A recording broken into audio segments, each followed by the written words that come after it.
Yo, what's up, everybody? We are live. My name is Ahmed Ahmed. This is my co-host, Blake Barty. How's it going? What's up?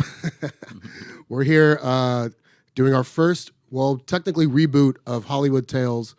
I'll give you the backstory. Basically, I started a podcast with my good friend Eric Mills out of Chicago. It was a virtual podcast that we did during the pandemic. We called it Hollywood Tales.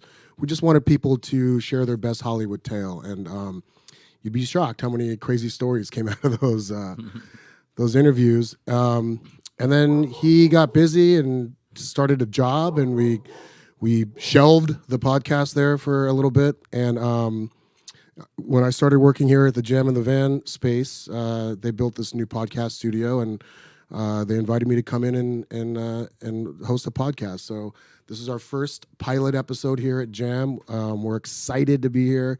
Our first guest is rock legend, old pal of mine, Tom Morello. You know him from Audio Slave, Rage Against the Machine, The Night Watchman. Currently, he's producing and releasing all these collaborations with artists with his new Atlas Underground, and the Flood, and the whole nine. So we're going to talk to him about that. And we'll bring him in a few minutes, but I just wanted to kind of ease into this, introduce my co-host. Blake and I met a few months back in Huntington Beach at this show I was producing at a place called Sea Legs on the beach. We would do it every Friday. It was outdoors. It was on the beach, right there on the water. 500 people every week would show up. We've had Jeff Ross and Bill Burr and Tiffany Haddish and Adam Carolla, and I'm name dropping a lot of names, but they all came through there during the pandemic, and we were doing outdoor, I think technically illegal stand-up comedy. No, not in Orange Prohibition comedy, yeah. Not in Orange County, because COVID never came to Orange County. It was never there. But a little bit about myself, if you're not familiar with me, I've been in the business almost 30 years. I started out as an actor. I played a lot of terrorists and cab drivers and sleazy Arab princes, and I was the go-to terrorist for a good 10 years of my career. And a little fun fact, I played a terrorist in the movie Iron Man, the first Iron Man movie, which coincidentally Tom Morello had a part in, and we'll talk about that when we bring him on. Did you know he was an Iron Man? No, I didn't know. A lot of people don't know. Mr. Morello was in the first. He helped kickstart the Marvel Universe. And then I transitioned into stand-up comedy just to have a voice. I did everything that comics are supposed to do and still do, and continually writing and producing and trying to perfect my stories and jokes. And, it was cool to meet up with you, Blake, because you were just kind of starting out when we met. And, I see a lot of myself in you like 20 years ago. Nice. Like I was really passionate and wanted to like get up every night and go out and hustle it. And now I just don't have that drive. But tell us a little bit about yourself and how you got into stand-up and where your origins are from and everything. I know you were ex-military as well, so let's talk about that. Yeah, I was born and raised Long Beach area. Moved a lot. Kind of was like a class clown growing up. Just being in so many different schools, you kind of just had to try and get along with everybody. And you went to different schools because of what? We just moved a lot. Just moved a lot. Single mom, Yeah. so we were all over the place. Yeah, I always wanted to do stand-up, but I was kind of scared, so I went and pursued a career. I was actually a DJ, breakdancer through high school. Breakdancer? Yeah, 23, I started considering different lifestyle choices. I sold my turntables, and then I joined the Air Force, the reserves, and then, because I got commitment issues and whatnot. And then I went active duty from there. I was a medic. Basically, now I work in the medical field, doing CAT scans and whatnot. And then stand-up comedy you're pursuing, pretty actively these days. Yeah, every week I'm up on the stage doing stand-up. What? Tell us your best Hollywood tale. That's probably just going out. We would go out like 4 nights a week when I was DJing. I'd be down here. We'd be at I remember one time I got bumped into really hard and spilled my drink. It was Jason Biggs from American Pie. Mm-hmm. And he was. Did he? He said did sorry. he He was poke really you? nice. No, he like he hit me, dropped my drink, and then he was like, "Oh, sorry, dude." He was wilding out on the dance floor, and then basically he bought our whole group shots and did shots with us and just hung out and kind So of you gotta bump into those American Pie actors to get free drinks around here. basically. That's your best Hollywood tale? I guess, yeah, at the moment.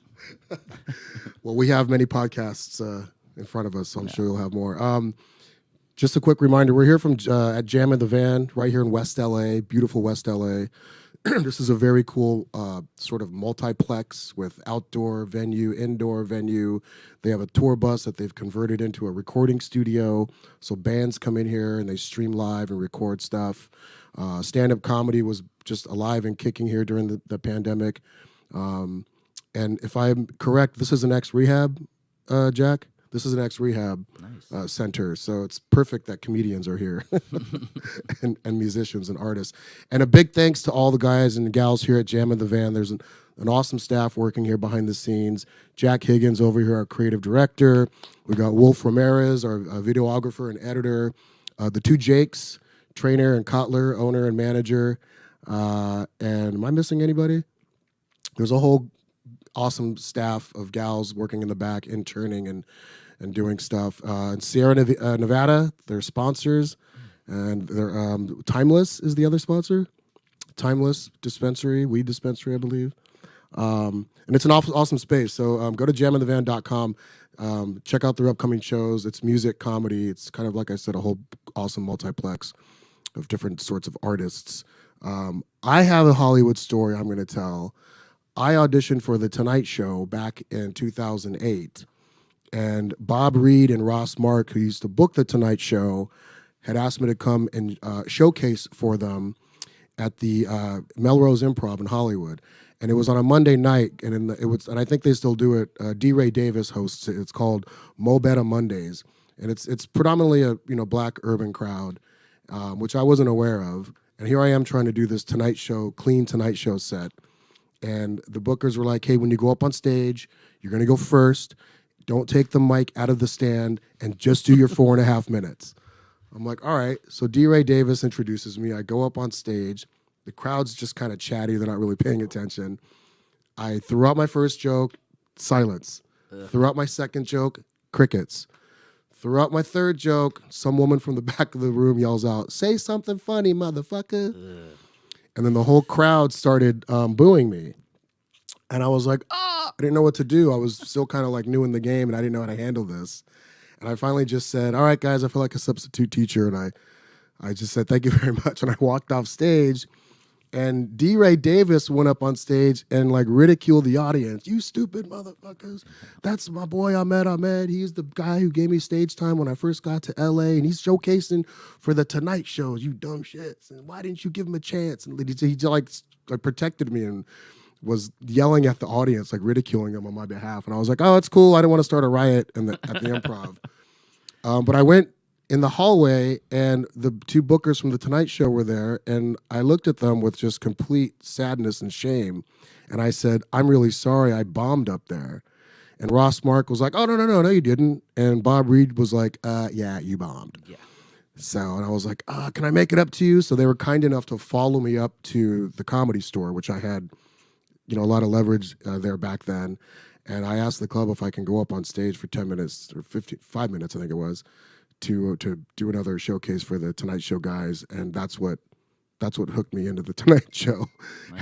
Had I stuck with that Melrose Improv set, I probably would have never gotten booked on the Tonight Show. So that's one of my Hollywood tales. More to come as we continue weekly here from the Jam in the Van podcast studios in West LA. I'm gonna bring. Are we close to? We have.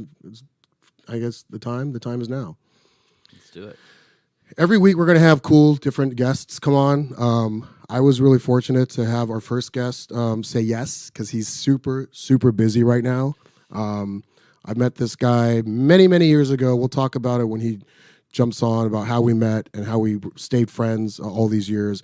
Talk about his career a little bit, what happened during COVID, what he did during COVID, what's going on with him now. And it is my pleasure, privilege, honor, and delight to bring up and introduce my old pal, rock legend, Mr. Tom Morello, everybody.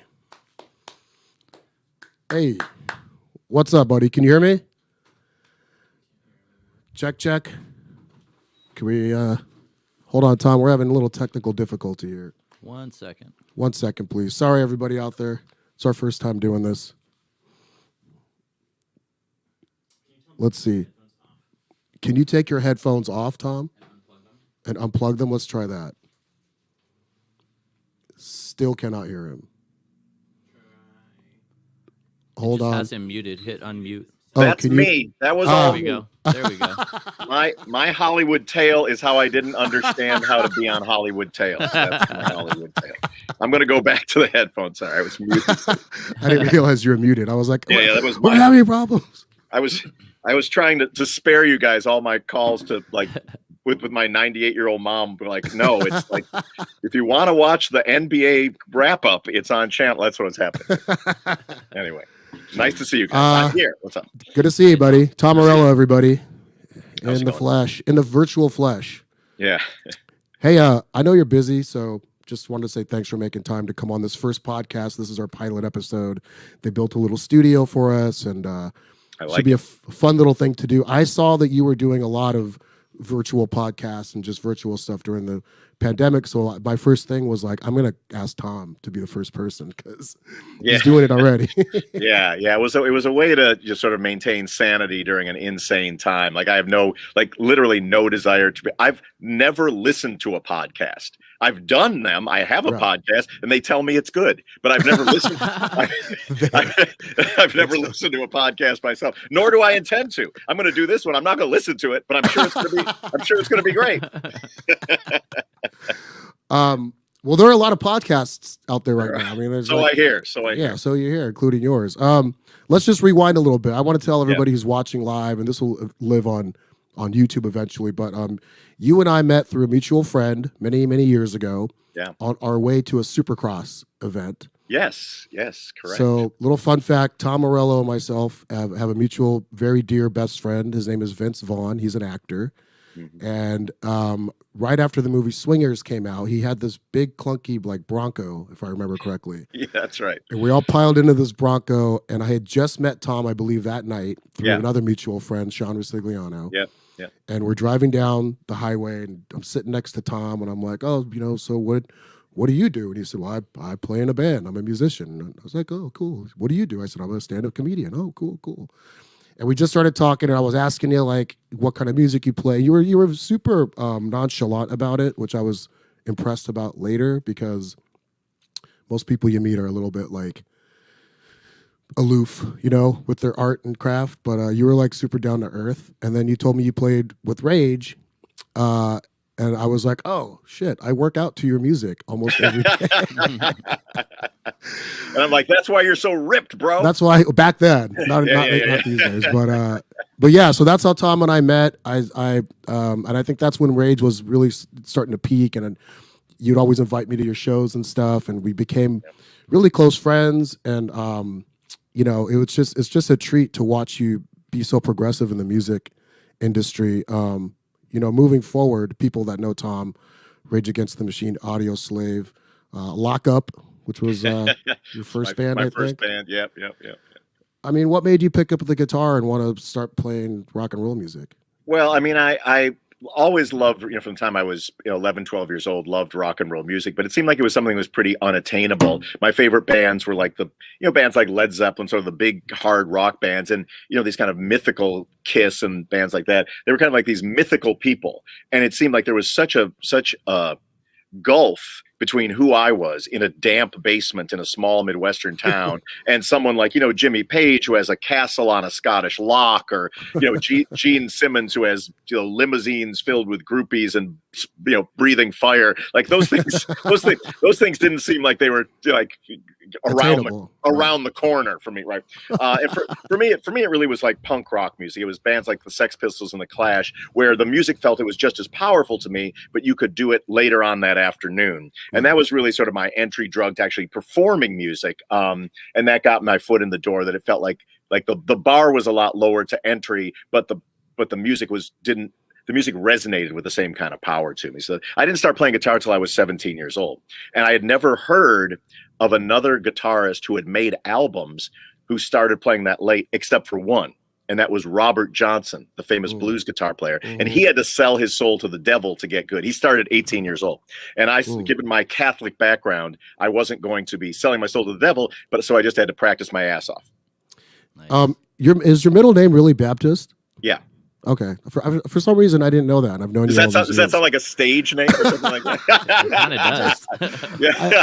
I for some reason I just never knew that, and then I just was checking out your Wikipedia, and I was like, oh, I wonder if that's like a my grandfather's name is John Baptist Morello, so I got his middle name. Love it. And then some other influences were Run DMC. You know, some of Sure. Well, I was always drawn to like hard music. At first, it was metal, then it was punk, and then it was hip hop.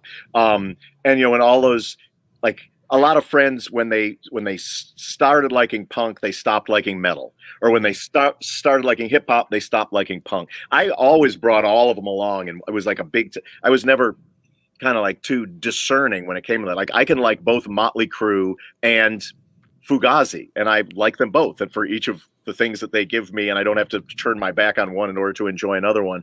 And so those influences all sort of stayed with me, and I tried to sort of bring them along, throughout my career. Okay, so that brings me to my next question, and moving forward, Atlas Underground, like every influence you just mentioned, it's all intertwined in there. Sure. So over the course of, I have a studio here at my house, as you can see, Ahmed, but I don't know how to work it. So there's normally an engineer who sits here and does the knob twiddling while I play music over there. The only knob they ever let me touch is the volume knob, and that rarely. So during lockdown, there was no engineer coming. So for the first 4 months of like lockdown, I didn't touch a guitar. It was very sort of depressing. And then I read inspiration came from a very unlikely place. I read an article where Kanye West was bragging about the fact that he had recorded the vocals for a couple of his albums on the voice memo of his phone. And I was like, oh, that's interesting. So I just started recording guitar straight into the voice memo on my phone, and it sounded fantastic. I started sending these voice memo texts and emails to various producers and other artists and whatnot. And that became the foundation of these two records, the Atlas Underground Fire and the Atlas Underground Flood. They're like sister records. But so during a time where I was completely alone and in isolation here, I had this kind of global network of rock and roll pen pals, including Bruce Springsteen and Eddie Vedder, Bring Me the Horizon, Fantagram, Chris Stapleton, Grandson, Mike Posner, Damian Marley, Palestinian DJ Sama Abdul Hadi. There's more. San Holo, Barnes Courtney, Nathaniel Rateliff, Ex-Ambassadors, Alex Lifeson of Rush, Kirk Hammett of Metallica, Manchester Orchestra, Ben Harper, Idols, Jim James of My Morning Jacket, and Rodrigo y Gabriela, the fantastic flamenco duo from Mexico. So anyway, that's how I stayed sane. That's how I kept busy, and both those records are out now. So nice. Well, they're really awesome, and it's so interesting because I was telling Blake, there's an aspect of you that's, obviously you're producing a lot of this stuff, right? Or a producer, whether it's technical or not, but like being able to gather those kind of artists together. That's a talent in itself. People want to say yes to you all the time. Yeah. Well, I mean, the thing that I love, I've played a lot of guitar in my life, but sort of my first and foremost artistic passion is like being a curator, and I like assembling things and going, okay, like I spend so much time, like Rain Man like time on, like here's the album sequence, and here, how does this song go into that one, and what two artists would be unlikely? Is it, to have Bring Me the Horizon, which is a heavy metal band from Brazil and the UK, and Bruce, iconic Jersey Bruce Springsteen, and young female Palestinian DJ Sama Abdul Hadi, all on, and country and western superstar Chris Stapleton, all on one record, and make it sound like a cohesive record. Like that to me is like the exciting and challenging, and it's more than just here's some hot riffs and some groovy guitar solos, which I enjoy as well. Right. Well, I feel like your guitar playing is what intertwines it all. I mean, and some of the music, we were listening to some of it on the way over here. Some of it's and it's all over the map. Some of it could be a little country western, it could be a little hypnotic, trancey. Some of that sort of almost like a deep house with your guitar riffs behind it. One of the question I had for you was, some of the songs have a lot of like what it sounds like is synthesizing happening. Yeah. Mhm. Is that your guitar? or Yeah, you- well, is that's, it I mean, both? the idea of these Atlas Underground, I made another Atlas Underground record in 2018. There was a collaborative effort Yeah. as well. And the idea is, like, I firmly believe that the electric guitar is the greatest instrument ever invented by humankind. I'm not prejudiced in that. I think there's empirical evidence to back that up. But I also believe that it's an instrument that has a future and not just a past. Mm. And by collaborating outside of sort of traditional rock and roll genres and having like my guitar voice, infusing it with some I want these songs to sound like you just don't know where the electronics end and the guitar begins, or where the And you guitar, don't. you know what I mean? Like, Yeah. because my whole career has been spent making, R2D2 noises and barnyard animal noises, and so when you hear that stuff, combined with other which may or may not be electronic elements, it creates this kind of, the idea is to create this kind of synthesis, this alloy, that's a new way of hearing guitar. Because I don't think, it can't just be, Foghat and AC/DC songs forever. We already have those, and we should enjoy those, and they're fantastic, but that's not the future of electric guitar. It's going to be something different, and I'm trying to help forge that path. Oh, you're not only helping forge it, it's almost you're really innovating it. I mean, it's unlike anything I've ever seen. It's and the fact that all the ships are rising because of you. You're really elevating people's careers. I remember Carlos Santana would collab with artists. Yeah. But you're doing like some next level shit, so that's really cool. Thanks. And I guess transitioning into guitar playing, if you're cool with it, let's talk about Roman for a second. Yeah. My son, at 9 years old, at the height of lockdown, first of all, there's a lot of instruments around the house, and my children have no interest in playing them whatsoever. Like, make that perfectly clear. Like, that's like the dad's job is one that they could care less about. As a quick aside, I did a song with an artist named Grandson that was like sort of a big alternative song. And one day Roman was humming the song. Now, I've never played it for him. He was humming the song, like, it's called Blood Water. I'm like, how do you know that? He's like, Dad, that's a big TikTok song. I'm like, oh, wow. I'm like, that's your dad on that. He's like, it is not. I'm like, one, I didn't know it was a big TikTok song, but I assure you that's me on that song. And he was like, that can't possibly be. You couldn't be on anything like TikTok. Anyway, but during lockdown, he's sort of a classic rock. He likes some classic rock stuff. And so, I've never really pushed it on him, let them find their own paths. But I said, every day we've got, say 24 hours where we have no idea what we're going to do. I said, do you want to learn the first 3 notes to Stairway to Heaven? He's like, well, I suppose I can get off my iPad for 10 minutes to humor dear old dad. Yeah. and then he learned the first 3 notes, and it sounded just like the record. And so the next day he came back for the next 3 notes, and in sort of building successes, he learned the whole song. Then he wanted to learn the solo, and he has a sort of a greater, I had to work really, really hard for every inch. He has a better ear than I do and a better aptitude for it. So it wasn't long before he was wanting to learn Crazy Train by Ozzy Osbourne, this one and that one, and then writing his own songs. And he did a collaboration with Nandi Bushell, who's a really, she's like an Instagram famous British Zulu drummer. She had this fantastic guitar or drum battle with Dave Grohl. And anyway, she contacted me. I sent her one of my guitars because she had covered a Rage or Audioslave song. And she contacted me and said, hey, do you want to do a song to you? I said, I would love to do a song to you, but I got a 9-year-old kid here who can kick my ass.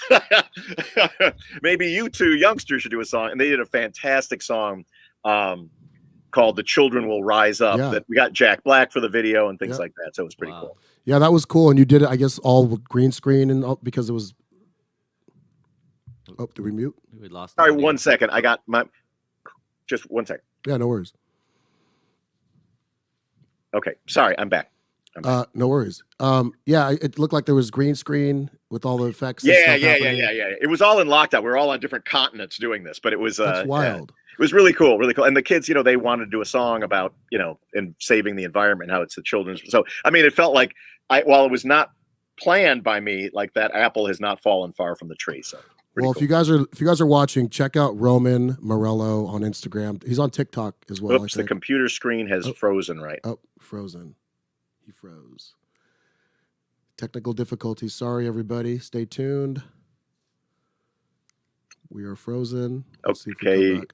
You're back. You're back. Sorry, there are some technical difficulties. We got you. Yep. Can you hear us? It's freezing again. Okay, I think we're back. Hello? Okay. I think we're Yep. back. Are we back? We're back. That Gotcha. might have had something to do with it. Yep, okay. I Sorry was just going to say follow Roman Morello on Instagram. Yes, There's a video of Tom and his son Roman sitting next to each other, and then the female TikTok voice comes on. Here's an amazing guitar player, and then Tom Morello. and also Tom Morello. And also Tom Morello. And your son is I've been relegated, like I'm the rhythm guitarist in the family now. Like that's what it's come to.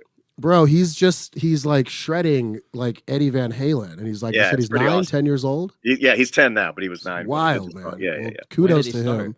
It's awesome. And then you're on. So Atlas Underground Flood is out now. Yeah, that's the record that just came out. It's basically a sister record. Like I was really inspired by the band The Clash, and their record London Calling was a record that had was a singular purpose, but was genre fluid. You know what I mean? Like embracing a lot of different genres, but with sort of a single idea. And so so the Atlas Underground Fire and Flood are kind of sister records, and the Flood just came out now. That's awesome. Well, check it out if you guys are listening. And let's talk about your the charity that you want to. Sure. So the charity that is involved in today's podcast is Jail Guitar Doors. It's a charity that was founded by Wayne Kramer, who's the guitarist for the legendary MC5. That's the Kick Out the Jams band. One of like the people who invented punk rock music. Anyway, Wayne's been a friend for a long time. And what Jail Guitar Doors does is they provide instruments for inmates in prisons as rehabilitation tools. And it really it dramatically impacts the recidivism rate by about 60% for inmates who are involved in these kind of arts and corrections programs. And they have over in 160 different correctional facilities in the United States. They have programs that help inmates kind of a different way to sort of process your thoughts and your feelings and your emotions in non-confrontational ways. And it's a really Wayne himself was in prison for 3 years. And so he speaks with a very authoritative voice and how art and music has been very redemptive in his life. And, he's sort of doing service to the world by helping other people get on that path. So Jail Guitar Doors, I've had the opportunity to perform with Wayne in prisons a number of times, including Sing Sing prison and some crazy Texas correctional facility. It was super terrifying, but it's a really great charity that does a lot. Because here's things 98% of the people who are in prison are one day going to be back out in the world, sitting next to you in a movie theater at a lunch counter, and they can either come out with bitterness and hatred, or they can come out with a song in their hearts. So let's try to make it the latter. jailguitardoors.org is a place you can go to find out more information, or I believe this podcast is providing some. Yeah, so jailguitardoors.org. Are we in the comments here, Jack? If you go to the comment section here on YouTube, the link is there. Please donate. There's a segue and a part 2 of this podcast. As soon as we wrap up, right before 4 o'clock, we are going to swap over to Fireside. Fireside is an app that you can download on your iPhone or iOS device, and I think the Fireside link is up there in the YouTube comments. Click on that. You can donate directly to Tom's organization, jailguitardoors.org. Give whatever you want, $1, $100, $1,000. But the cool thing about this is when we swap over to Fireside, Tom has agreed to talk to the first 10 people that donate a minimum of $100 to this charity of his. So jailguitardoors.org, but download the Fireside app at 4 o'clock sharp. We will invite Tom Morello back onto this platform. Anybody can listen, anybody can donate, but the first 10 to sign up and donate a minimum of $100 can ask Tom Morello a question. You get 1 minute with Tom Morello. Does that sound fair? I think that sounds fair. It sounds fair. I mean, it's really like open season, though. You have no idea what kind of questions you get when you do this, so we'll find out.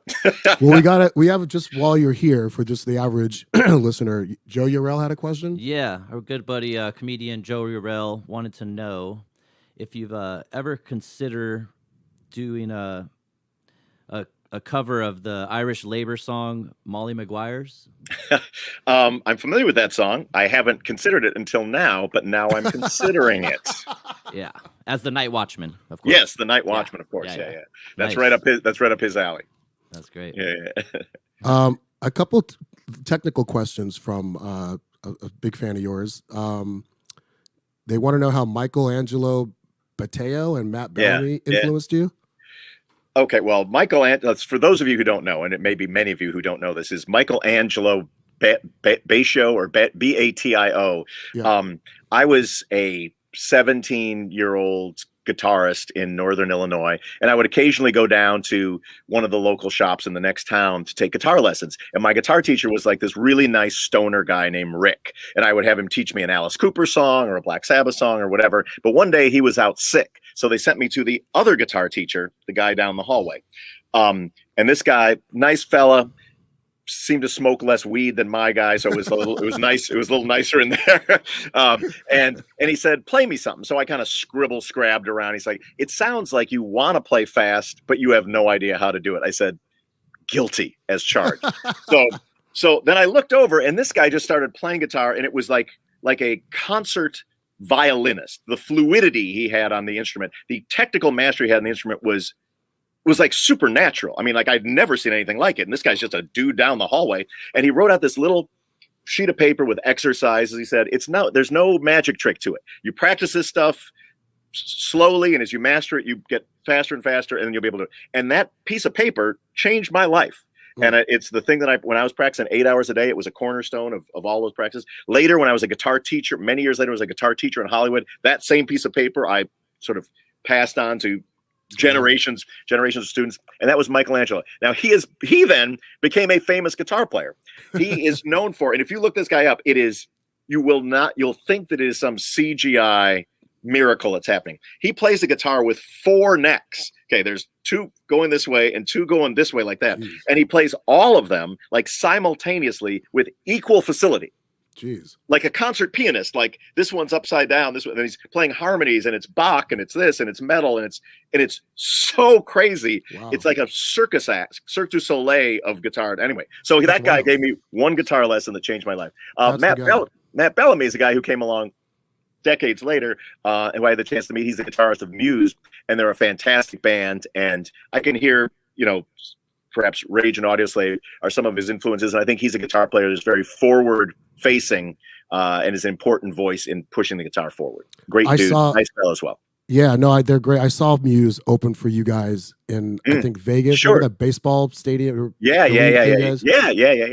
We were like sitting right on not on the stage, but kind of off to the left. And I don't know, 80,000 people were there. And the stage was physically like moving up and down from all the people jumping up and down.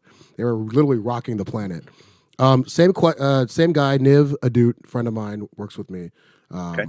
His other question was, and I guess you kind of already talked about this. Your thoughts on the future of amp modeling? The future, yeah. I have thoughts. So he's going to be very disappointed in my answer. Disappointed answer to this one. There are a lot of guitar players, and there are many really, really good guitar players that care about gear. I am not one of them. I've had the same amp and the same pedals since 1988. Oh, wow.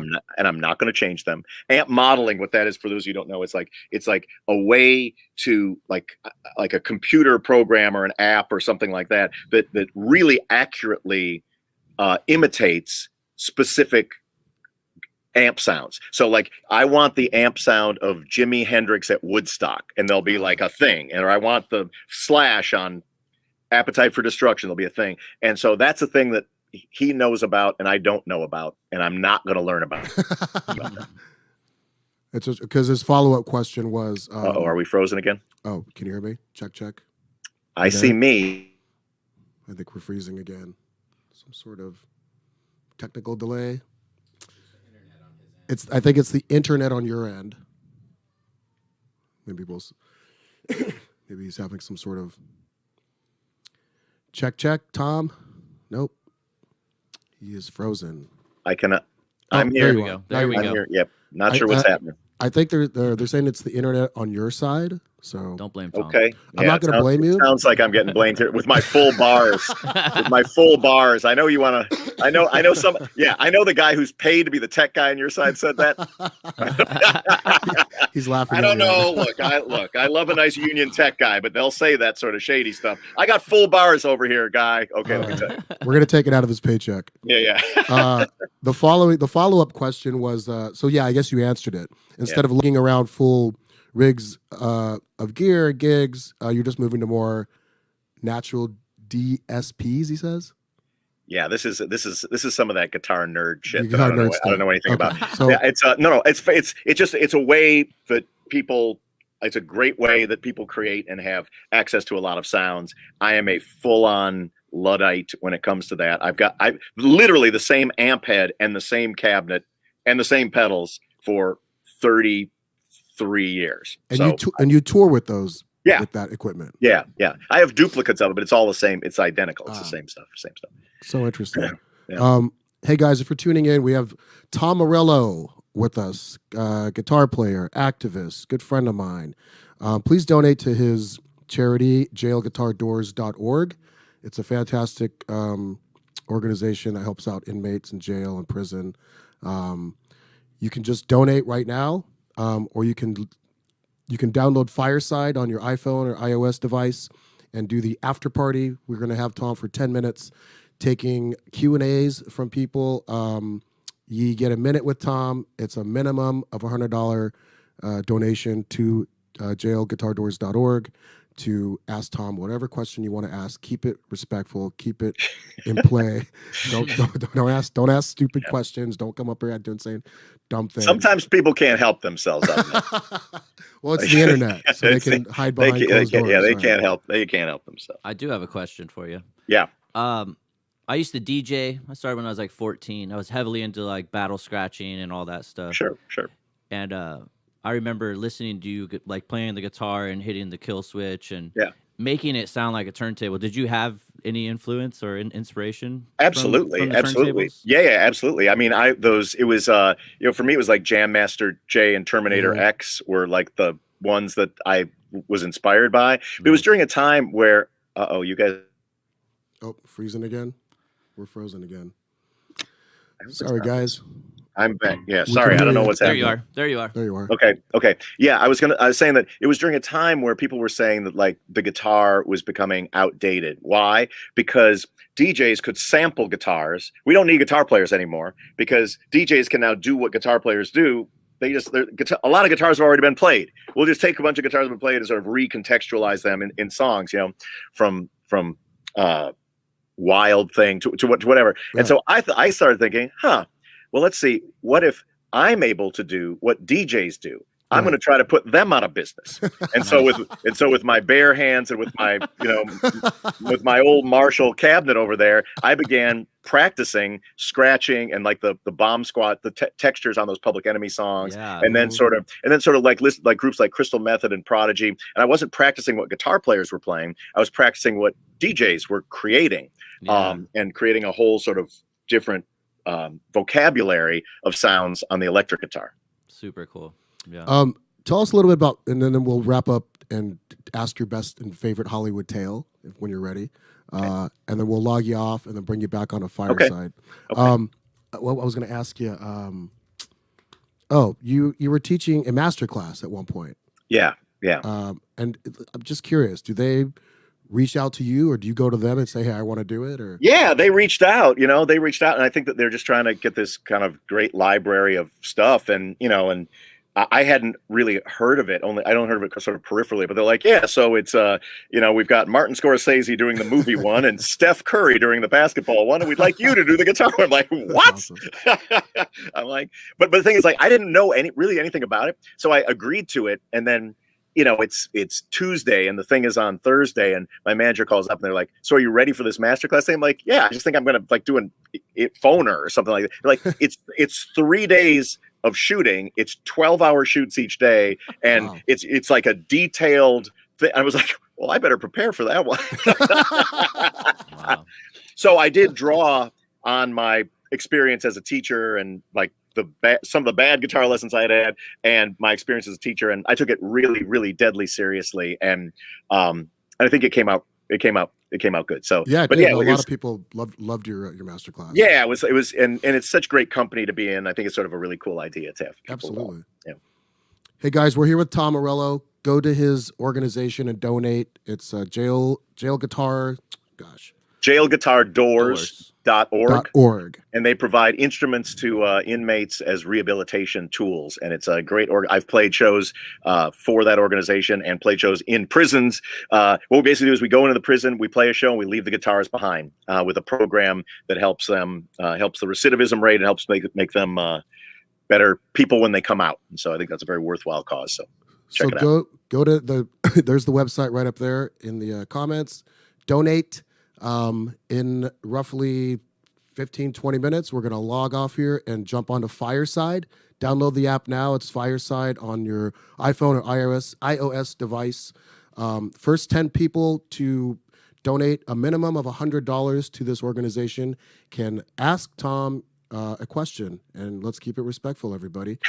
Some guy out there's like, I got $100. I'm gonna ask whoever I want. You're gonna have my $100. We'll keep the 100, and then we're gonna pop them off. That's right. Quick fun fact, and then let's just get into your best Hollywood tale. Fun fact: myself and Tom were both in the movie Iron Man. That's correct. We kickstarted the Marvel Universe. Yeah. John Favreau, who's a mutual friend of ours, cast us as terrorists in the cave. Yes. So if you're watching Iron Man very carefully, you will see me and you will see Tom. Yeah. Well, not only toting guns. Not only are we in that movie, I am the first person that Iron Man kills the Marvel Universe. That's right. As we're creeping around in that cave. So if you remember the first movie, like Iron Man's in there Tony Stark's making his Iron Man suit, and then there's an explosion, and then the terrorists come creeping in to see like what happened in there, and one guy goes that way and I go this way, and then you see me looking this way, and like the Iron Man's light lights up behind me, and I'm like, what? And then he knocks he like, isn't that good acting? And then he knocks me across I did my own stunts. I got paid like a stuntman rate, which is more. And let me tell you, they don't pay stuntman enough. They had you strapped to some like wire, if I remember correctly. Yeah. That's right. Let me let you in behind like the Hollywood behind the scenes. You know how they do those stunts where like people fly across the room? They fly across the room and it hurts. I got like I'm like in a harness that's strapped to me like this. It's strapped to my back, coming out the back of my thing. And so then Iron Man punches me this way, and 5 dudes yank me like through the air onto this mat, and they're like, So make sure that you, I was holding a gun at the time. Make sure that the gun you have doesn't chip a tooth, and make sure you don't swallow your tongue. And I'm like, I don't know, man. I'm like, thanks, John. But anyway, it's all in celluloid history now, right? Check us out in the first Iron Man movie. Check us out in Iron Man. Be sure to donate to Tom's charity, which is up in the comments here.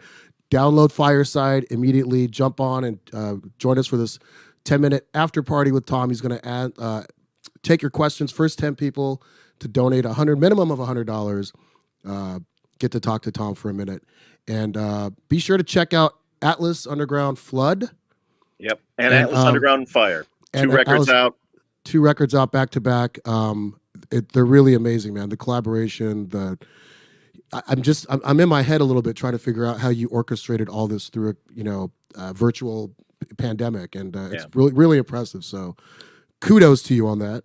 Thank you, sir. Thank you. And I guess let's just wrap it up with your best Hollywood tale. And then all right. Well, I gave this a lot of thought, Ahmed, and which means maybe I didn't give it that much. I didn't really give it that much thought. I just came up with one that I thought off the top of my head. So I moved to Hollywood in 1986 and have amassed a lot of Hollywood tales during that time. But I wanted to have one that you were sort of at least tangentially involved in. Prior to having kids, there were a lot of parties at my house. We would have, it was like the spot on, Halloween night and on, New Year's Eve and on 4th of July and whatnot, and these really, really big blowouts, there was never like security, and it was always just super fun and a really, really great, really, really great memories of those times. Where it started to turn a little bit was when people started getting Blackberries. And now you could be somewhere and communicate elsewhere with the click of a switch like that. Right. So for my 40th birthday party, that was really like sort of like the last of the big parties for this reason. It was, there was a time somewhere around midnight where I looked around and I knew only about a fifth of the people that were at my house. Like I remember that. It was all like total strangers, like yeah. because people would go there and they'd say like, "Oh my gosh, flea's here! You got to get up here right now," Yeah. or Right. whatever, Right. or whatever. And so our kind of egalitarian, no security policy did us in. But so there were two things that happened that night which were notable. One was there were always like bands at my house that I didn't like. I sort of recognized from MTV, but I didn't know them. Like somebody just brought them. And this was a band, and I don't want to disparage this band unnecessarily because I'm not sure it was really them, but it was one of these bands that was famous at the time, like Jet or something like that. Right, Jet. right. Yeah. And I'm in my living room of my house, and there's a dude from Jet smoking a cigarette. I'm like, "Oh, hey, I'm sorry, man. Could you not smoke in the house?" And he looks at me like disdainfully, like, "Who are you to tell Jet not to smoke in a home?" And I'm like, "It's my house." And It's he's your like, house. "Oh," and he like flicks an ash. I'm like, this is the beginning. So I walk outside. I'm immediately, then there's this woman, standing out in the backyard, and I hear her on the phone. She's like, "You have to come up here right now. Smashing Pumpkins are here." And I'm like, "Do you know whose house you're at?" And she's like, "No." I'm like, "It's my house." And Smashing Pumpkins left. Get off the damn phone. So finally, in this like 90 seconds of realizing that we're never going to have another party again at my house, I'm sort of enjoying the weirdness. And I come up with this guy and like, "Hey, dude, whose house are we at?" And he's like, "Tony Morello." And I'm like, "Really? Tony Morello? We're at Tony Morello?" So he's like, "Yeah, I was just jamming with him out in the studio. He's not as good as people say he is." Oh my god. And then later that night, we closed about 4 a.m. We like closed the gate to the front house there, and there's like a gang of fools outside. Like, "I was invited." I'm like, "It's my house. You were not invited." We're like medieval times, like pouring hot pitch over the side, keeping away. Anyway, and that was the last. After that, since then, it's all just been running charades and board games. I do remember that night now that you bring it up, because I believe I was there, and I do remember quite a few strangers were just kind of lingering around. Yeah, and I remember the cigarette incident. Yeah, Yeah. Guys, like, And there was like a gang of people outside, like, because you're right. Back then, that's when people started communicating, and within minutes, you just get a flash flood of people like showing That's right. up. That's right. Well, Anyway. the parties became a lot milder. A lot milder after that. Running charades and and barbecuing. Yeah, exactly. We had to sage the place quite frequently in order to get out. Well, some of the you did used to throw some really fun parties. So yeah. Well, I think we're gonna. It's 10-4. So do you want to just check out for 5-10 minutes, take a break, Whatever. and we'll if it's important. I mean, I'm do whatever. Ahmed, this is my time with you. So you're the best, man. If you want to check out for 10 minutes, we'll be back at 10 minutes on the thing and do the Q and the fan Q&A. That's totally fine with me. So we'll just do one quick last plug. Please go to Fireside app right now on your iPhone or iOS device. Download Fireside. It's one word. Do it now because they have to accept you. Not anybody can just get on. They have to vet you and accept you. So just the link is right there. Firesidechat.com/Ahmed Ahmed. First 10 people to donate $100 minimum. You can always donate more. We encourage more, but if you want to donate a minimum of $100 to the charity of Tom's choice, which is Jail Guitar Doors. Excuse me. .org. Jailguitardoors.org. We can only take a maximum of 10 people in the studio audience on Fireside. So the first 10 to donate a minimum of $100 to that organization, you get a minute with Tom Morello. Ask him whatever you want. Like I said, please keep it respectful, and that's it. And then just go to the website in general. If you can't afford 100, donate 10, donate 5. We'll take anything you can offer. Please follow Tom Morello on Instagram and Twitter at @TMorello. He's very active on Twitter and social media. Check out Atlas Underground Flood, Atlas Underground Fire. And any last closing words before we pop you off? No, just thanks, Ahmed. I mean, you've been a good friend for years. My parentage on my dad's side is Kenyan, so Ahmed is an Egyptian's fellow African brother, like stranded the community in exile here in Hollywood, and so he's always just been a great dude and a good friend, and I just let you know I appreciate you, Ahmed, and so like after having kids and stuff, a lot of your friends sort of you kind of go different ways, but Ahmed always hits me up, is like, hey, let's do something. I'm like, I'm too tired, but I do appreciate the fact that you always think of me and reach out. I gotta ask. A lot of love for you, man. Thank you, man. Same here. I appreciate you. You've been a great friend over the course of these years, and I know after you've had kids, the Thursday night boys' night out was became to limit itself. But once the kids are grown up, we'll have to get you back out into the city and exactly. Sounds great. Hey, brother, love you, respect you. Love you Keep too. up. Thanks, guys. So I'll see you. I'll see some of you or whatever at 4:00 on this Fireside chat thing. Fireside app. Download the app now. Tom will take the first 10 people and talk to you one-on-one. Donate $100 to the jailguitardoors.org. And just follow us on Instagram at Ahmed Comedy it's Blake Barty, but it's B_LA_Barty. It's up there in the comments. Tom, you're the greatest. Appreciate you. Thanks, guys. Peace. Talk to you soon on Fireside. Have a good one. Peace. All right. That went better than I thought.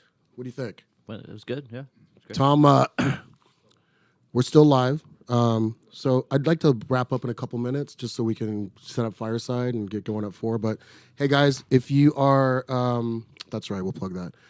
If you are paying attention, still on here, still watching, thank you so much. I want to thank all the people here at Jam in the Van, Jack Higgins, our creative director, Wolf Ramirez, our videographer and editor, the two Jakes who run this place. It's an awesome multiplex with all sorts of cool artistic music, comedy things happening here. Just go to jaminthevan.com, and it's right here in the heart of West LA. It's a really cool spot. They have shows here every weekend. I personally, myself and Blake, along with a handful of other comics, Jen Sturger, Joe Urell, Susie Sitcom, Nikki Paris. We will be at the Irvine Improv at the Irvine Spectrum here in California this Thursday, December 9th. 8 p.m. show, 7 p.m. doors. Go to improv.com. Can we put that up there, by the way? Improv.com /Irvine. You'll see me, Ahmed Ahmed. And tickets are $20, but if you type in promo code Ahmed, AHMED, they're half off, $10 tickets. It's a really big venue. It seats 500 people. It's a beautiful venue, but the more the merrier. If you guys can get out there, grab your tickets right now online. Just go to improv.com /Irvine. Ahmed Ahmed will be there this Thursday, December 9th, 8 p.m. doors. Come have some laughs with us. It's going to be awesome. Like I said, Blake will be there. A couple other comics will be on the lineup. I'm doing an hour. I'm also doing a funny multimedia video of an incident that happened with me years ago where someone called 911 on me over a joke I told in Florida. And so we have the actual call, and my friend animated it. My friend Tom Winkler, who's and have you guys seen this thing? Maybe next week we'll actually play the call. Yeah, that'd be good. If you just Google or YouTube Ahmed Ahmed 911 animated call, you'll see it. It's really funny. It's the actual guy talking to the 911 operator about me. It's animated. It's hilarious. Tom Winkler spent 40 hours animating this thing. He used to be an animator for The Simpsons, so he's like really good. He has that Simpsons kind of, animation humor to the cartoon. So, anything else we should plug? That's it. Follow us on Instagram. Follow Jam in the Van on Instagram. Follow us on Twitter. Blake Barty. My name's Ahmed Ahmed. You are watching Hollywood Tales. We are here every Monday at 3 p.m. Pacific Standard Time, live in studio. And then this podcast will live on the Jam in the Van YouTube channel. So if you missed it, download it later and check it out. And in the meantime, we're going to log off, say bye for now. Yep. And we will see you on Fireside at 4 p.m. with, once again, Tom Morello and the after party. First 10 people to donate $100 to jailguitardoors.org get to talk to Tom one-on-one. Awesome. Hey, Hey, good pod. appreciate you guys. See you next week.